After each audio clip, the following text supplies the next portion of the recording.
We have assessed over the course of the last couple of months that Russia has almost completely reconstituted militarily. Those are the words delivered by the US Deputy Secretary of State Kurt Campbell during a Center for a New American Security event in April 2024. During the event, Campbell claimed that China had played a large role in helping Russia to circumvent the military and economic setbacks it had experienced since it began its special military operation in Ukraine. An anonymous official backs Campbell's claims, saying that China has helped Russia to rebuild the industrial base of its defense sector, essentially filling the gap left by Russia losing its European trade partners in the process. More pressure is being placed on Ukraine. That's demonstrated by the fact that Kyiv lowered the draft age for young males from 27 to 25 in April 2024, showing that Ukraine is trying to shore up the many losses it's experienced on the front line.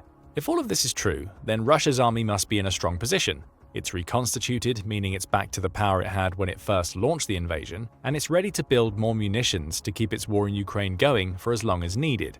But there's a problem. Campbell's voice is one of the very few making this claim. He's contradicted not only the Pentagon and its assessments, but those of many of America's European NATO allies, all of whom are saying the same thing. Russia's army is weakening by the month and may even be on the verge of collapse. So which viewpoint is right? Has Russia rebuilt its army's strength, or is it being forced to watch as that army is slowly destroyed by Vladimir Putin's special military operation? To answer that question, we need to examine the evidence that Russia's army is on the brink of collapse, starting with the manpower issue. For basic statistics, we can turn to global firepower, or GFP. Each year, GFP analyzes 145 military nations using over 60 data points to determine each country's strength. From there, it creates what it calls a power index score, with the perfect military being one that achieves a score of 0.0000. Russia isn't far away from that score, notching a 0.0702 power index in 2024, placing it as the second most powerful military nation in the world. Manpower is one of the factors that GFP considers when creating its ratings. Russia seems to be in a good position on that front. As of July 2024, GFP says it has a population of about 141.6 million people, over 69 million of whom are considered available manpower. Of that 69 million people, 46.4 million are fit for service, with a further 1.275 million people reaching military age annually.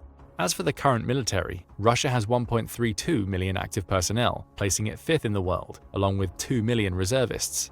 Add paramilitary forces such as the various mercenary groups that have been involved in the Ukraine war, and you can add another 250,000 people to Russia's ranks. All looks well on the surface. Russia's military has millions of active and reserve personnel, with Putin also having the option to train millions more. So if that's the case, how could Russia possibly have manpower issues in its army? The answer starts